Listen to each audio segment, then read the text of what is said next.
Namaskar everybody and welcome to the Geeta Satsang for today. So let us start with our prarthana. By the Guru's grace and the will of Sri Krishna, we have all assembled for this Geeta Satsang. May we have their guidance to be able to learn and adopt the things which will help us to grow spiritually. Let us chant the Shlokas. Vasudeva Sutam Devam Kamsa Chanuramardanam Devaki Paramanandam Krishnam Vande Jagadgurum कृष्णाय वासुदेवाय हरये परमात्मने प्रणतक्लेशनाशाय गोविन्दाय नमो नमः। नमोऽस्तु ते व्यासविशालबुद्धे पुल्लारविन्दायतपत्रनेत्र येन त्वया भारततैलपूर्णः प्रज्वालितो ज्ञानमयप्रदीपः रामानुजदया पात्रं ज्ञानवैराग्यभूषणं श्रीमद्वेङ्कटनाथार्यं वन्दे वेदान्तदेशिकं यो नित्यमच्युतपदाम्बुजयुग्मरुग्म व्यामोहतस्तदितराणि तृणाय मेने अस्मद्गुरोर्भगवतोऽस्य दयैकसिन्धोः रामानुजस्य चरणौ शरणं प्रपद्ये. So with prayers at the lotus feet of the Acharyas, let us start our topic for today. So in the previous satsang, we completed the fourth chapter, which was Jnana Karma Sannyasa Yoga. Now we are going to go into the fifth chapter, which is called as Karma Sannyasa Yoga. So here in the first shloka of the fifth chapter, Arjuna is again raising a query. Now Krishna has told him previously about Jnana Yoga, Karma Yoga, about how to do karma and all that. So now Arjuna is again raising the question that you've told me this and you've told me that. So you please tell me which one is good, which is more beneficial, like that. So in the first shloka of the fifth chapter, Arjuna says, Arjuna uvacha sannyasam karmanam Krishna punaryogam cha shamsasi yachreya etayorekam tanme bruhi sunishchitam. So he says, oh Krishna, you praised karma sannyasa, that is the path of giving up, renunciation of action. And you also advised to do karma yoga, work with devotion. So please tell me decisively, sunishchitam, in a decisive manner, you please tell me which of the two is shreyaskara, which of the two is more beneficial for me. So here, before we enter into this understanding this particular shloka, let us revise a little bit about why he is asking this question. Now in chapter 3, Krishna talked about karma yoga. In chapter 4, it was jnana karma sannyasa yoga. So here in chapter 5, he is going to highlight again about karma yoga because it is very beneficial for one simple reason. It yields results very quickly. And he is going to talk about, Krishna is going to explain how to perform this karma sannyasa by giving up the sense of doership. So if you hear this word karma sannyasa, then it sounds like sannyasa means, we know it means to renounce or to give up. So when we hear this word karma sannyasa, it sounds like it is giving up of karma itself, giving up of action. But it is not like that. Rather, he is going to talk about karma yoga in the sense of akartritva anusandhanam. You be always in the mode of akartritva, that you are doing the action but not taking up any sense of doership for that action. And because of this, one has to give up the doership of the action. So it is called as karma sannyasa yoga. So here, when Krishna is going to talk about karma sannyasa, he does not mean that you give up karma. He means that you give up kartritva bhava. You give up ownership. You give up doership of the karma which you are performing. And by doing karma in this manner with akartritva bhava, then soon the person will reach the level where they are able to see everybody with samadarshana. The whole purpose of the entire spiritual journey is to develop this samadarshana. So by doing karma in the right manner, without the sense of doership that I am doing it, one will reach this state where we get Samadarshanam. So, in chapter 3, when Krishna talked about Karma Yoga, he already talked about how it is easy, why one should pursue Karma Yoga. Here, in addition to those points, Krishna is telling that it gives quick results that he is stressing upon. Now, if you do a quick summary of what was told in chapter 3, Krishna had talked about different reasons why Arjuna should be pursuing Karma Yoga. Why? Because any person is used to doing karma from many past janmas. Doing some action comes naturally to us. But sitting quietly without doing any action, just controlling your senses and controlling your mind and not involving in any action is unnatural to us. So we are not used to that, and therefore that jnana yoga becomes difficult. But karma yoga, we have always been doing karma, so it is easy for us. Secondly, even the person who is a jnani, even the person who is following the path of jnana yoga, he may be sitting quietly in one place without doing any external action. But isn't he breathing? Isn't the body going on with its normal activities? All that is happening. So even that is karma. So even the person who is jnani is actually performing some or the other karma, unknown to him even. So karma is the primary thing. Then, thirdly, when somebody does karma yoga, there is lesser chance of slipping down, of making a mistake. When you are a jnana yogi, then you have to always be in rigorous control of your senses, of your mind. And we know that that is quite difficult to do. So there are always chances that we may slip from that exalted position which we have attained. You remember we talked about the example of Saubhari Muni, who was sitting underwater in the waters of the Yamuna and doing tapas. He was so great that he could do that. That means he had attained a very superior position as a jnana yogi. But then what happened? In 1 minute, he opened his eyes, he saw the fish running around with all their children and mates, and he got the desire that I should also enjoy this family life. And he slipped down from that exalted position. So if a jnani slips down, then it takes a very long time to reach back to that higher position which they had before. But in Karma Yoga, there is no chance of slipping down because, first of all, you are not aiming to, your primary aim is not to control your senses and mind. Rather, your primary aim is to keep doing the actions by involving your senses and mind in performing those actions. So, slowly you will go ahead. The chance of making a mistake of doing some ghora aparadha is less when you are doing Karma Yoga. And it is very easy to do. Everybody finds it easy. To do Jnana Yoga, we need to have some particular kind of qualifications. But for Karma Yoga, it is very easy. Anybody and everybody can do Karma Yoga. And very quickly, it will give us the results of Atma Sakshatkara. So here in this chapter, how quickly the results are coming. Krishna will talk about this in more detail in the later shlokas. Now, in this shloka that we saw, right? So Arjuna is telling Krishna, first you praised karma sannyasa, then you also, before that you told me, do karma yoga. So now Arjuna is getting confused. He's saying, should I do karma sannyasa or should I do karma?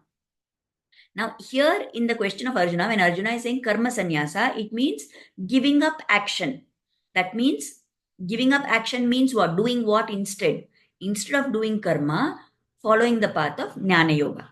So Arjuna is asking, should I do karma yoga or should I do jnana yoga? You tell me definitely now which of these. But in this chapter, wherever Krishna is referring to karma sannyasa, he does not mean that you don't do karma. Krishna's meaning of the word karma sannyasa is giving up ownership, renouncing ownership of the karma. So ultimately what Krishna is telling, you have to do karma. There is no other alternative. You have to do karma, O Arjuna. Do that karma in such a way that you do not take ownership of that karma, right? So even if we look in the second chapter, from the 12th shloka onwards, Krishna had talked about the eternal nature of the Atma. Why? Because he had to convince Arjuna that when Arjuna kills Bhishma and Drona and other people in the war, he is not killing their Atma. He is only killing the Sharira. So to teach that to Arjuna, Krishna had talked about what is the eternal nature of the Atma. Then later he talked about doing karma. Then he tells about different types of yogas. And then because Arjuna asks him who is a Sthita Prajna, he starts talking about the qualities of a Jnana Yogi. So actually what Krishna told that time also, do karma. As you progress in karma, you will get Jnana. And by that path, you will reach Atma Sakshatkara. So Krishna has been consistently telling the same thing. But because Arjuna is not yet in a position to understand that completely, he is getting confused. He is thinking that at one time Krishna is telling me do karma, and at another time he is telling me do karma sannyasa. So karma sannyasa means give up the action itself, do jnana yoga. So Arjuna is confused and asking that please tell me now definitely between karma yoga and jnana yoga what I should be doing. Okay. Now, in the third and fourth chapter, from Arjuna's point of view, it appeared that Krishna was telling that Karma Yoga is superior to Jnana Yoga. So he is confused. So now he is turning to Krishna. Why he turned to Krishna? You remember in that fourth chapter, there was a shloka where Krishna said, Tad viddhi pranipatena pariprashnena sevaya upadekshanti te jnanam jnaninaha tattvadarshina. You turn to a jnani and take advice from him. You go to somebody who is an elevated and somebody who is having tattva jnana, someone who has reached the high state of having knowledge. So you go to such a person and ask them for advice, serve them, and you follow whatever they are teaching. Now Arjuna is confused. So who is the person who is there for him, whom he has always turned to? Whatever his troubles in life, Arjuna has always been relying on Krishna. So naturally, it is natural at this point of time also, when he is not being able to see what is the path ahead, he is asking Krishna only that you told like this, you told like this. Now you tell me correctly what is the actual thing. And why is Arjuna able to do this? He is considering Krishna as his guide. But at the same time, he also has a closeness with Krishna, like a friend. So he is like a sakha, but he is also like a guru. So Krishna, with that closeness, Arjuna, with that closeness, he turns to Krishna to ask him for advice, and therefore he is asking this question. So now that we've understood what is Arjuna's question, we move to the second shloka where Krishna now starts explaining to him. In the second shloka of the fifth chapter, Krishna says, Shri Bhagavan Sannyasah Karma Yogascha Nishreyasa Kuravubhau Tayostu Karma Samyasat Akarmayo Tayostu Karma Samyasat Akarma Yogo Vishishyate. So he says both these two paths, the path of karma sannyasa, that is giving up of actions, that is jnana yoga, and karma yoga, which is working with devotion. Both of them lead to the supreme goal. But karma yoga is superior to karma sannyasa. So here Krishna is using this word karma sannyasa in the context in which Arjuna means it. Okay? Not according to what he was telling before. Here he is telling Arjuna, you are asking about whether we should give up actions or we should do action with devotion. Both are equally capable of leading us to the supreme goal, but doing karma is superior to giving up karma. Now, in reality, there is no competition. Both are equally good. Now, why Krishna is telling this to Arjuna? If there was somebody who had already attained mind and sense control and was in a high state of achievement already, to that person, Krishna may have told them that doing karma sannyasa, going jnana yoga is itself better. But why? Who is the questioner here? Questioner is Arjuna. So Krishna is telling Arjuna, which is superior for you? Actually, both are equally good. But for you, Arjuna, which Arjuna now? This Arjuna who is a kshatriya basically. And because he is a kshatriya, it is his duty to protect his people. Because he is a kshatriya, it is his dharma to fight in a dharma yuddha. So this Arjuna who is a kshatriya, okay, for him, doing karma is superior to giving up karma. Secondly, Arjuna, we know, has great sense control. That is fine. We know the example how when he was in Swarga and Urvashi approached him and proposed to him, he refused. He said, you are like my mother and you are distantly related to me. So I will not be able to have any relationship with you. So much sense control he had. But what about mind control? Is he able to control the mind? Now when he sees all his elders, all his family members standing against him, ready to fight in battle, he has lost control of his mind, isn't it? So he is having less ability to control the mind at this point of time. And because Arjuna is a Kshatriya, he also wants results quickly. Now, he is not going to have lifetimes together. He doesn't want to spend a lot of time. Right now, what is his confusion? He wants some answer to that. So, for such an Arjuna, it is easier to do Karma Yoga. So, Krishna is advising him to do Karma. Now, if we want to understand this from a Vyavaharik Laukika example, that suppose we have to travel to some place, we have to go somewhere. When we need to travel, let us say there are different means of transport. I want to go from here to Chennai. I can go by bus, I can take a train, I can fly, I can go by air, right? So all these options are available to me. Now, how will I choose? There may be many factors. How quickly do I need to reach there? How much time I have at my disposal? How important is that work for which I am going? What is my physical condition? How much comfort am I looking for? How much discomfort can I bear? What are my particular requirements? And maybe most importantly, sometimes, do I have enough money? Do I have the resources which are required to choose a particular method? Like, I may want comfort, I may want to fly and go by air, but do I have the money to afford the plane fare?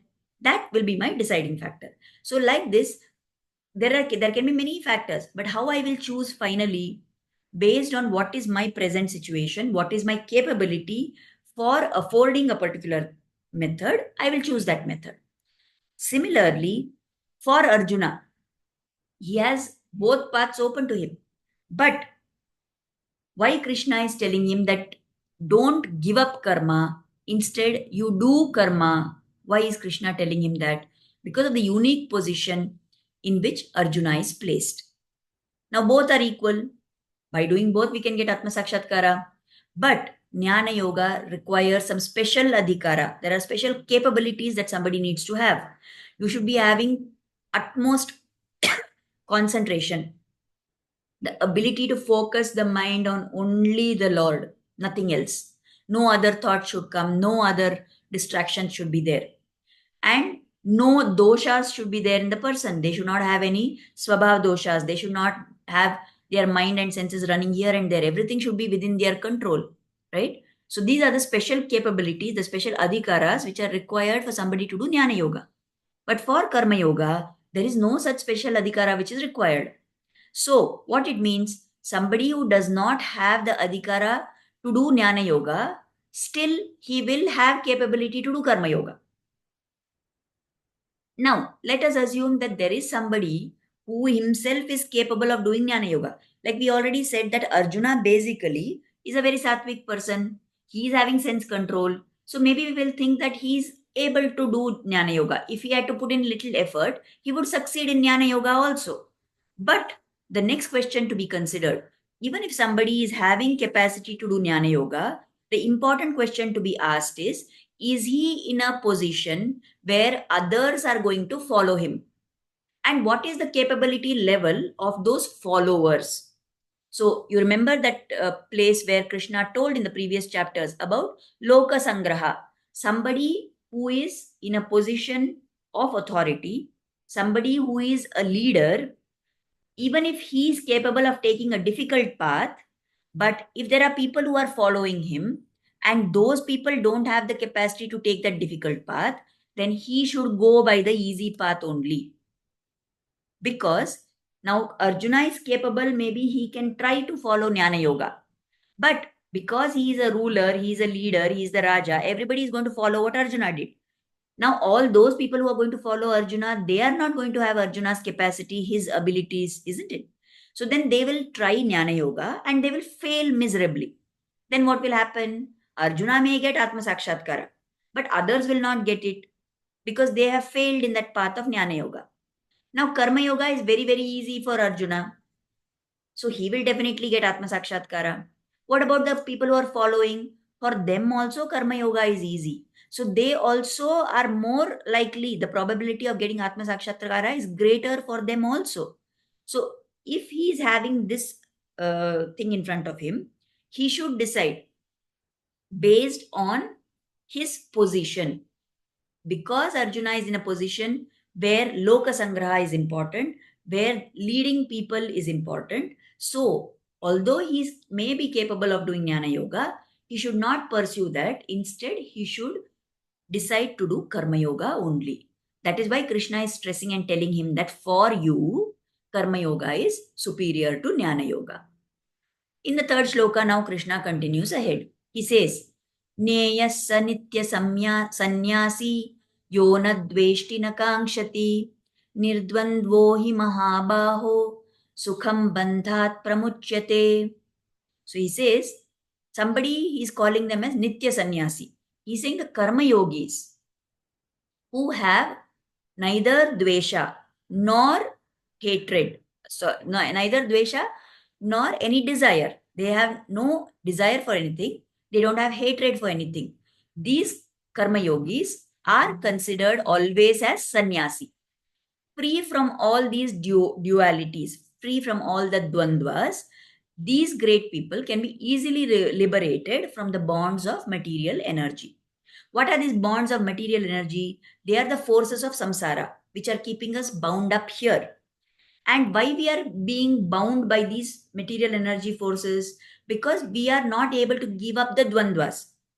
And we have a lot of likes and dislikes. We want something, we don't want something else. We have desire for certain things, we have hatred of other things. So because of that, we are not sannyasis. We are very much bound in this material world.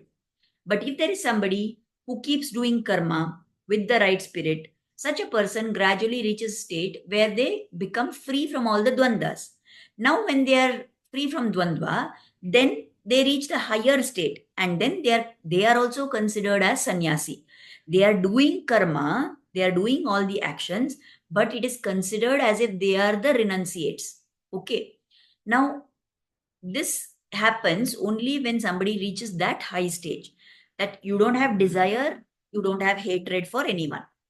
And this ability, you remember we said talking about samadarshana, this state of seeing all as equal, that state is actually the state of a jnana yogi. But even a person who does karma yoga continuously with the right spirit, in the right manner, gradually that person will also reach this level of being able to see all as equal. And then, when he has no longer any desire or hatred for anyone, when this person goes beyond all the dualities, what are these dvandvas? So, they are the set of opposites between which we keep vacillating, we keep moving. So, sukha is on one end, dukkha is on the other end. So, there are times when we experience sukha, there are times when we experience dukkha. We experience heat, we experience cold. We have love for somebody, we have hatred for somebody else. We go through profit and then we have loss. We may be victorious and we may face defeat. So these are all the dualities. So when somebody has to face all these things, the two extremes, we keep going up and down with that. And that's why our life is filled with certain kinds of joys, but also equally more kinds of miseries. So if we are going to be remaining caught up in that, then we have not gone anywhere ahead. But when we go slowly away from all these things, right? See, if I stop, if I'm able to curb my desires, or rather, let us say, if my desires start fading away, I want you to understand that there's a difference between curbing the desires, suppressing the desires, and the desires gradually fading away.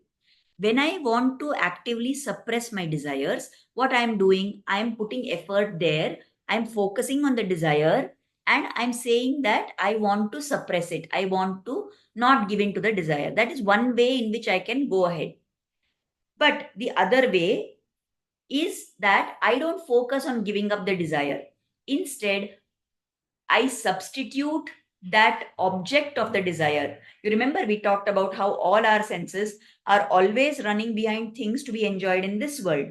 So instead, I will divert those senses. I try to divert and move those senses towards the objective of pleasing the Lord. So I want to see beautiful things, I will see the form of the Lord. I want to hear different kinds of things, I will hear the glories of the Lord. I want to taste different things, I will eat the prasada of the Lord. Like this, when we go on that path, then what happens? as our desire for the Lord and for anything related to the Lord starts increasing, gradually our asakti, our love and desire for all the other things in this world starts fading away. So as we go to that stage where our desires for worldly things start becoming less, then there is no question of having hatred also. Many times we have noticed that when we have some strong desire and we want to attain that very badly, then when that does not get fulfilled, we feel hatred, we feel anger. The frustration of that desire leads to hatred and anger. Now, this may be desire for an object or for a person or for a particular state, whatever it is. So, in that case, as long as we are still caught up in the desire, there is bound to be hatred and anger when that desire is not fulfilled. So, such a person will remain bound up in this world. But if there is a person who keeps doing karma repeatedly with the right bhava, then they go to the stage where their desires start fading away. So, when the desires become less, then the hatred of other things also becomes less. So he is no longer now caught up between likes and dislikes. When he is not having strong likes and dislikes, then he is not going to feel happy and unhappy. He is going to be sama at all times.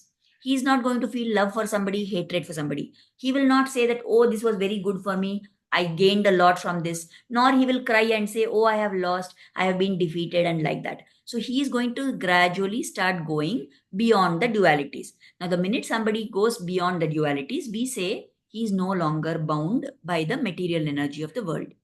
So it becomes easy for him to be liberated from the bonds of this world.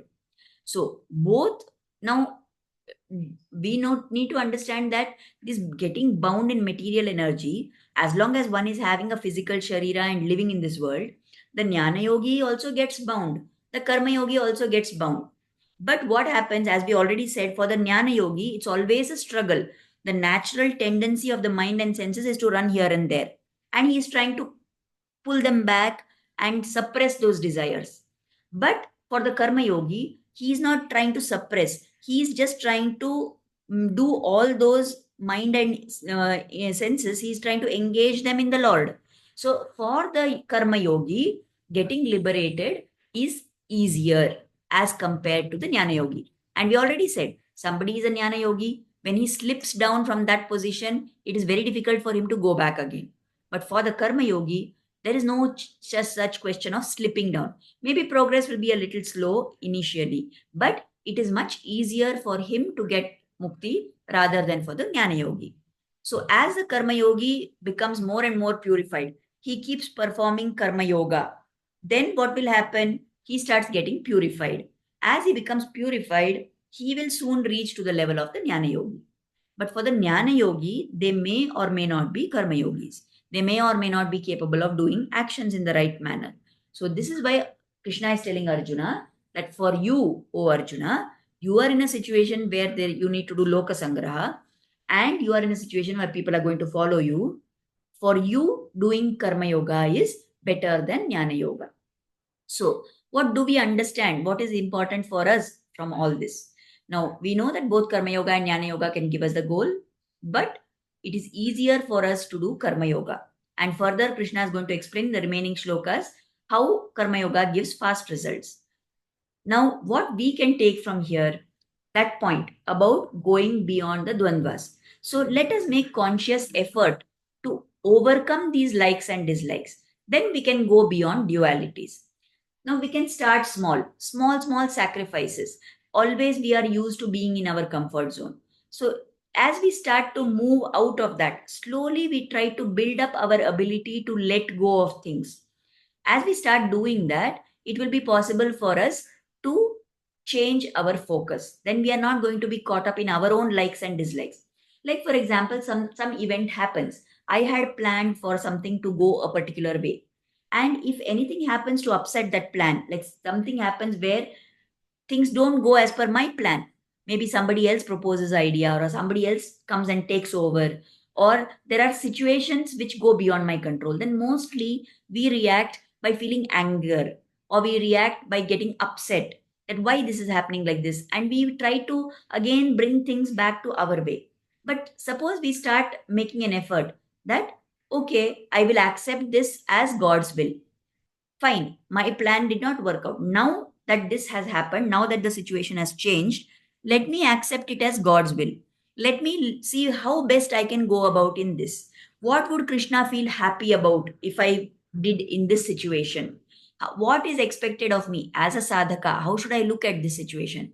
What should be my actions to move ahead in this situation? When we start doing that, we start slowly giving up our attachment to having things our way. We start learning to overcome our likes and dislikes. And when we start doing that, then we will go ahead further. And along with that, we also try and use the substitution method. So we are going to use both methods. Some things I will actively try to suppress. Some things I will just move my focus.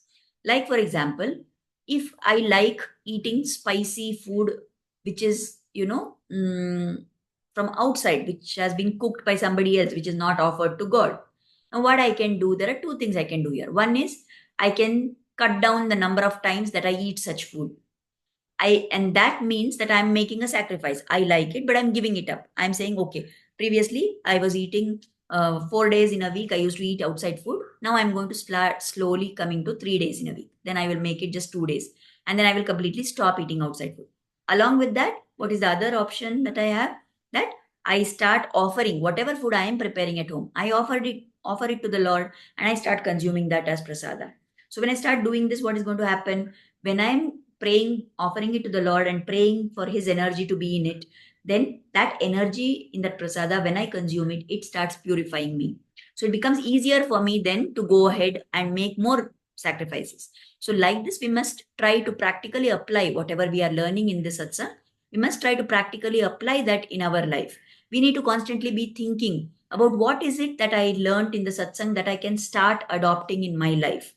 And invariably, it is not going to be pleasant for us. Always the path which takes us to the higher goal is going to be uncomfortable. It is going to be something that will be little difficult for us. But unless we are prepared to put in that effort and to move on that path, then if you're just wanting your comfort all the time, then we are not going to reach anywhere. We will just remain stuck wherever we are.